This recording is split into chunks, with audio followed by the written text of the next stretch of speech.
Hi అండి. తెలుగు కథల ప్రపంచంకు స్వాగతం.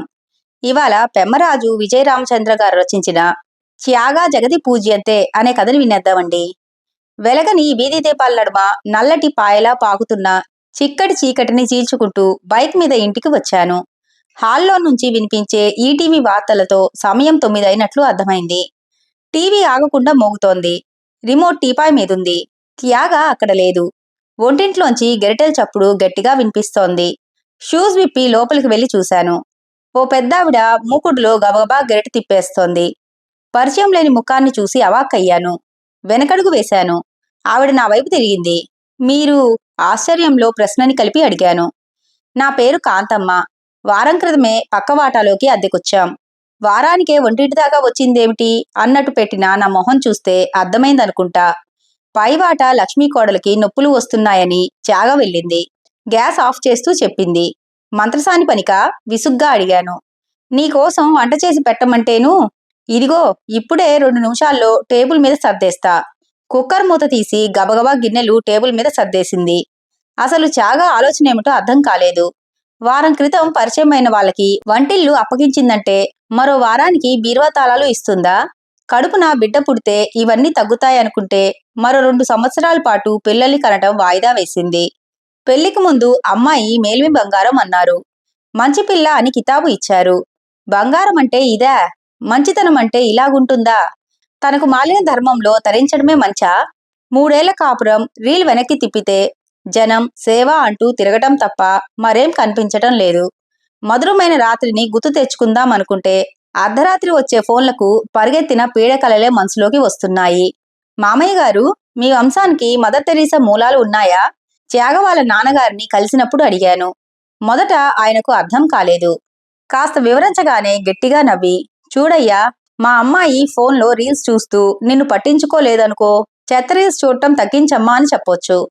నీ అవసరాలన్నీ తీరుస్తోందని, కావాల్సినవన్నీ సమకూరుస్తుందని చెప్పావు.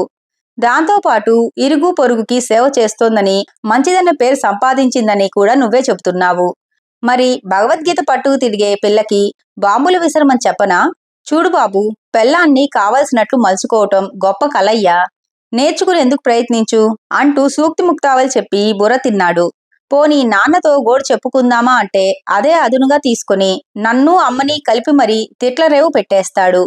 ఒంటింట్లోంచి వచ్చిన పాత్రల చప్పుడికి ఆలోచనలు వదిలి వాస్తవంలోకి వచ్చాను. నాయనా, గిన్నెలు రేపు ఇస్తానని త్యాగమ్మకి చెప్పు. కూరగిన్నె సాంబారు గ్లాసు తీసుకుని చకచకా వెళ్ళిపోయింది ఆవిడ. ఇది ఇల్లా, ధర్మసత్రమా? చికాకుగా అనిపించింది. బట్టలు మార్చుకొని కాళ్ళు చేతులు కడుక్కొని అన్నం తినటం అయిందనిపించి టీవీ చూస్తూ సోఫాలోనే ముడుచుకొని నిద్రపోయాను. తెల్లవారింది. త్యాగ వచ్చిన జాడలేదు. వీధి గుమ్మం తలుపు తీశాను. అప్పుడే ఆటో దిగి గబగబా లోపలికి వచ్చింది. వస్తూనే వంటింట్లోకి వెళ్లి పొగలు కక్కుతున్న వేడివేడి కాఫీ కప్పుతో వచ్చి సోఫాలో కూర్చున్న నాకో కప్పు ఇచ్చి తను మరో కప్పు తీసుకుని ఎదురుగా కూర్చుంది. వికసించిన మల్లె మొగ్గలా ఉండే త్యాగ రాత్రి నిద్రలేక వాడిపోయిన జాజి పువ్వులా ఉంది. తన నిప్పుల్లాంటి కళ్ళలో అలసటని దాచే ప్రయత్నం చేస్తోంది. పాపం, లక్ష్మిగారి కూతురికి కడుపులో బిడ్డ అడ్డం తిరిగిందండి. ఆపరేషన్ చేసి బేబీని తీశారు. బేబీ మాత్రం చాలా హెల్దీగా ఉందిలేండి. నొప్పులు పడిపడి అమ్మాయి బాగా నీరసపడింది. 10 మంది పిల్లల్ని కన్నా పెద్ద ఆరిందలా చెప్పింది. నువ్వు ఎంతమందిని కన్నావేమిటి అన్నాను. అంత అలసటలోను కూడా సిగ్గుపడ్డ త్యాగం చూస్తే కోపం, విసుగు, చికాకు అన్నీ పటాపంచలైపోయాయి. లక్ష్మిగారి అక్కా చెల్లెళ్ళు, తోడికోడళ్ళు అందరూ ఇక్కడే చుట్టుపక్కలే ఉంటారు.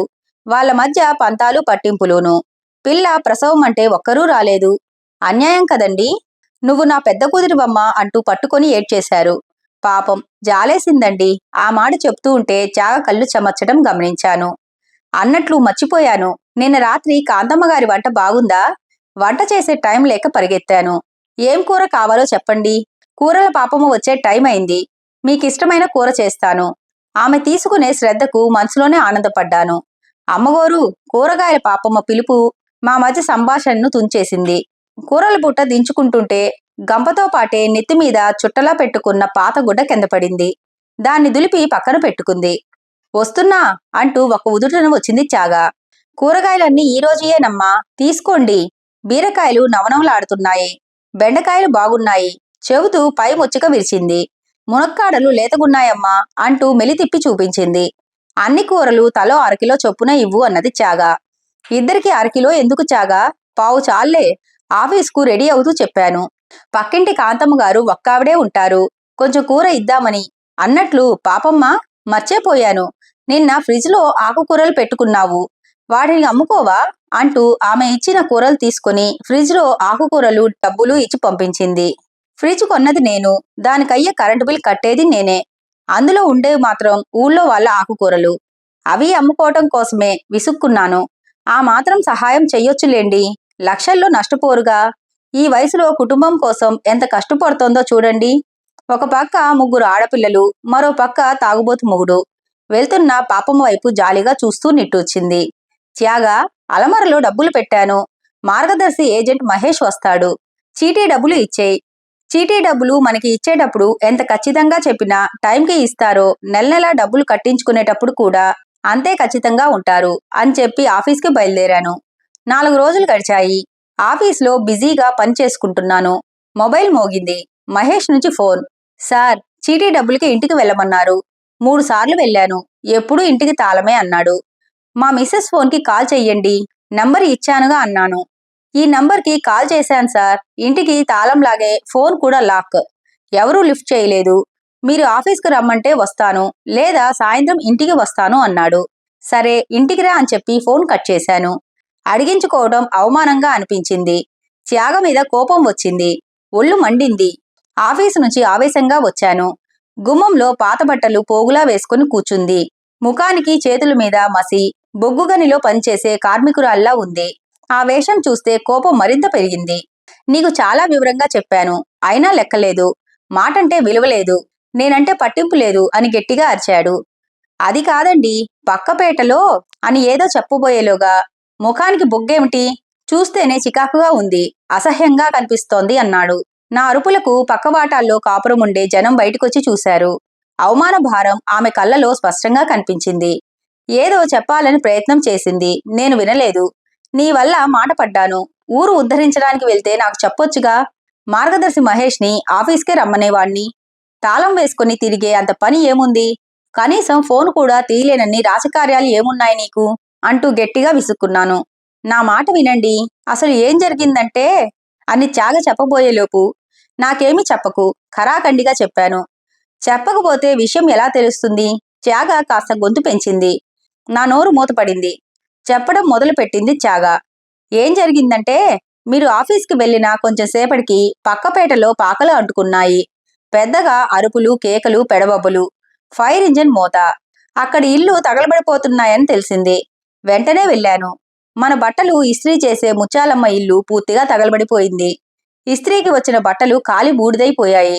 మంటల్లో కాలిన ఇస్త్రీ పెట్టే ఆనవాలు పట్టేలా లేదు. పనికి రాకుండా పోయింది. ఒక్క నిమిషంలో సర్వనాశనం అయిపోయింది. కుటుంబం అంతా కట్టుబట్టలతో రోడ్డు మీద పడ్డారు. నన్ను చూసి అమ్మగారు అని పట్టుకుని బోర్న ఏడ్చింది. ఇదిగో పాత బట్టల మూటలు వాళ్ళ కోసమే తీస్తున్నాను. వెళ్లే కంగారులో ఫోన్ ఇంట్లోనే వదిలేశాను. అప్పుడు ఫోన్ చేశాడు మహేష్. ఇంటికి వచ్చాక తిరిగి చేస్తే తీయలేదు. అది జరిగింది అంటూ మాట్లాడుతూనే ఆడా మగవాళ్ళ బట్టలు విడదీస్తోంది. సర్లే, ఆ దిక్కుమాలిన గొడవ ఆపి చీటీ డబ్బులు పట్టుకురా, మహేష్ వస్తున్నాడు అసహనంగా చెప్పాను. అవి అవి అంటూ గొనగసాగింది. నీళ్లు నములుతావేమిటి? ఆ డబ్బులు ఎవరికి దానం చేశావు అని గట్టిగా అన్నాడు. పనమ్మాయి కుమారి కొడుకు సైకిల్ మీద నుంచి పడిపోయాడండి, తడబడుతూ చెప్పింది త్యాగ. పడితే? రెట్టించాను. కాలు ఫ్రాక్చర్ అయింది. అర్జెంటుగా హాస్పిటల్లో అడ్మిట్ చేసేందుకు డబ్బులు కావాలని వచ్చింది. అవసరంలో ఉన్నారు కదా అని మళ్ళీ నసికింది. వాళ్ళ అవసరానికి మన పరువు రోడ్డును వేసుకుంటామా? గట్టిగా అరిచేశాను. బెదురుతూ గదిలో మూలగా వెళ్ళిపోయింది. కాలింగ్ బెల్ మోగింది. బయటకు వెళ్లి చూస్తే మహేష్ వచ్చాడు. నేను పెట్టిన కేకలు వినబడినట్లున్నాయి. ముఖం ఇబ్బందిగా పెట్టాడు. ఎక్కువసేపు ఉంచడం ఇష్టం లేక పర్సు తీసి చీటీ డబ్బులు ఇచ్చి పంపేశాను. లోపలికెళ్ళి మంచినీళ్ళు తాగి ఎప్పుడూ ఆమెకు చెప్పకుండా బయటకు వెళ్ళని నేను మాట మాత్రం చెప్పకుండా వెళ్ళిపోయాను. 2 రోజులు త్యాగ మాట్లాడాలని ప్రయత్నించింది. నేను మాట్లాడలేదు. 3వ రోజు నేను ఆఫీస్కి బయలుదేరుతూ ఉండగా నాతో పాటే భుజాన బ్యాగ్ తగిలించుకుని త్యాగ కూడా బయలుదేరింది. నిన్న రాత్రి నుంచి నాతో ఏదో చెప్పాలని ప్రయత్నిస్తున్నట్లు అనిపించింది. నేను పలకలేదు. ఫోన్లో బీప్ శబ్దం వచ్చింది. మెసేజ్ త్యాగ నుంచి. ఈ రోజు ఉద్యోగంలో చేరుతుందని, పక్క వీధిలో కాన్వెంట్లో టీచర్ పోస్ట్ అని మెసేజ్ సారాంశం. అంటే డబ్బు గురించి నా మాటలకి బాధపడిందా? అనవసరంగా మాటలతో ఇబ్బంది పెట్టానా? తప్పు చేశానా? ఆర్థిక స్వాతంత్రం గురించి ఆలోచించిందా? మంచిదేగా. పనిలో పడితే ప్రజాసేవ తగ్గుతుంది అనిపించింది. కాన్వెంట్ పిల్లల్ని చూసైనా పిల్లల్ని కనాలనే ఆలోచన కలిగితే అదే చాలు. కమ్ముతున్న ఆలోచనలతో ఆమెను బండి ఎక్కించుకుని కాన్వెంట్ దగ్గర దింపాను. ఆమె ఆనందానికి అవధులు లేవు. నేను ఆడిట్ పని మీద వారం రోజులు క్యాంపుకు బయలుదేరాను. మొదటి 2 రోజులు ఫోన్ చేశాను, మాట్లాడింది. 3వ రోజు ఉదయమే ఫోన్ చేశాను, కాల్ తీసింది. మధ్యాహ్నం చేశాను, రిప్లై లేదు. పదే పదే చేశాను, సమాధానం రాలేదు. కాన్వెంట్లో ఉందనుకున్నాను. మళ్ళీ చేస్తే అదే పరిస్థితి, నో రిప్లై. ఏదో కార్యక్రమానికి వెళ్ళిందిలే అని సర్దుకున్నాను. ఆ తర్వాత ఎన్నిసార్లు చేసినా ఫోన్ కనెక్ట్ కాలేదు. కంగారు మొదలైంది నాకు. ఇక ఉండబట్టలేక కాలనీలో కొలిక్కి ఫోన్ చేశాను. నీకు తెలీదా అన్నాడు అతను. ఏమైంది కంగారుగా అడిగాను. మీ వైఫ్ ఆ కాలిన గుడిసెల వైపు వెళ్తూ ఉంటే ఆటో డాష్ ఇచ్చింది. మమతా హాస్పిటల్లో జాయిన్ చేశారు అన్నాడు. వెంటనే ఫోన్లో చూస్తే బోలెడు మిస్డ్ కాల్స్. నాకు తెలియని నంబర్లు అని వాటిని లిఫ్ట్ చేయలేదు. నన్ను నేనే నిందించుకున్నాను. గుడ్డిలో మెల్ల నాకు తెలుసున్న ఆసుపత్రిలోనే అడ్మిట్ చేశారు. ఆసుపత్రి హెడ్ డాక్టర్ వెంకట్ నా ఫ్రెండ్. వెంటనే వాడికి చాలా ఆందోళనగా ఫోన్ చేశాను. ఒరే రాబు, నీ వైఫ్ చాలా ఫేమస్ అన్నాడు. నేను ఎంతో కంగారుతో ఫోన్ చేస్తే ఈ జోకులేమిటిరా? నాకు కొంచెం చికాకుగా అనిపించింది. ముందు త్యాగకి ఎలా ఉందో చెప్పు. పెరుగుతున్న ఆందోళనని అదుపు చేసుకుంటూ అడిగాను. ఆమె ఐసీయూలో సేఫ్, అవుట్ ఆఫ్ డేంజర్. ఇక్కడ సీన్ చూడాలిరా. 300 ml బ్లడ్ అడిగితే 30 మంది చేతులు చాపుతున్నారు. ఆమెకు చాలా ఫ్యాన్ ఫాలోయింగ్ ఉంది. మందులు తెమ్మంటే నేను తెస్తానని మొదటి రోజు మెగా హీరో సినిమా టికెట్స్ కోసం ఎగబడినట్లు పోటీ పడుతున్నారు. పైగా అందరూ ఆడవాళ్లే. ఆర్థికంగా అంత స్తోమత ఉన్న వాళ్ళలా కూడా కనిపించటం లేదు. కూరలు అమ్మే పాపమ్మ, లాండ్రీ సీను వైఫ్ నాకు తెలుసున్న వాళ్ళు. మిగతా అంతా మీ కాలనీలోనూ పక్కపేటలోనూ ఉండే ఆడవాళ్ళు అనుకుంటా. త్యాగని కంటికి రెప్పలా చూసుకుంటున్నారు. త్యాగ చాలా లక్కీరా. ఇన్నాళ్లుగా ప్రాక్టీస్ చేస్తున్నా నాకే అంతమంది అభిమానులు లేరు. ప్రస్తుతం నా హాస్పిటల్ కొత్త సినిమా వచ్చిన టాకీస్లా కిటకిటలాడిపోతుందంటే నమ్ము. థ్యాంక్స్ రా వెంకట్. సరైన సమయంలో మర్చిపోలేని సహాయం చేశావు. ఇకనైనా త్యాగకి బుద్ధి వచ్చి ఈ ప్రజాసేవ పిచ్చి వదలాలి అన్నాను. త్యాగ ఈరోజు ప్రాణాలతో మన మధ్య ఉందంటే దానికి కారణం నేను చేసిన వైద్యం అయితే ఇసుమంతేరా. బుద్ధి రావాల్సింది, మారవలసింది త్యాగ కాదురా, నువ్వు. అసలు ఆమె చేసిన తప్పేంటి? ఏ రోజైనా నిన్ను నిర్లక్ష్యం చేసిందా? నీకు కావలసినవి చేస్తూనే జనానికి చేయగలిగిన సాయం చేసింది. అదే సాయం తిరిగి చేసి జనం రుణం తీర్చుకున్నారు. ధర్మాన్ని కాపాడిన వాళ్ళని ధర్మమే రక్షిస్తుందంటే ఇదే. ఇప్పటికైనా ఆలోచించు. వెంకట్ ఫోన్ కట్ చేసి హెడ్ ఆఫీస్కి ఫోన్ చేసి విషయం చెప్పాను. నా ప్లేస్లో మరో మనిషిని ఆడిట్కి పంపమని రిక్వెస్ట్ చేశాను. లీవ్ తీసుకుని బస్సు ఎక్కాను. ఆసుపత్రికి చేరగానే సానుభూతితో చుట్టుముట్టిన వాళ్ళని దాటుకుని డాక్టర్ దగ్గరకు వెళ్ళాను. వెంకట్ స్వయంగా నన్ను ఐసీయూలోకి తీసుకువెళ్లాడు. చైతన్యానికి ప్రతీకలా ఉండే నా త్యాగ నిస్తేజంగా పడుకొని ఉండటం చూడలేకపోయాను. చెమర్చిన కళ్ళను గమనించిన వెంకట్ సున్నితంగా భుజం నొక్కాడు. త్యాగ పరిస్థితి గురించి మాట్లాడుకుంటూ నేను వెంకట్ బాల్కనీలోకి వచ్చాం. కింద జరుగుతున్న కోలాహలానికి తొంగి చూస్తే ఆశ్చర్యం. ఆసుపత్రి వాతావరణం అంతా జనంతో నిండిపోయి ఉంది. చెట్ల కింద, మెట్ల దగ్గర, పార్కింగ్ స్థలంలోనూ జనం గుంపులు గుంపులుగా నిలబడ్డారు. ఆడా మగ అంతా కలిసి 100కు పైనే ఉంటారు. త్యాగని తీసుకొచ్చినప్పటి నుంచి ఇక్కడే ఉన్నారట. వెంకట్ చెప్పాడు. నా ఒళ్ళు జల్దరించింది. ఇది ప్రేమ, అభిమానమా, గౌరవమా? నాకు అర్థం కాలేదు.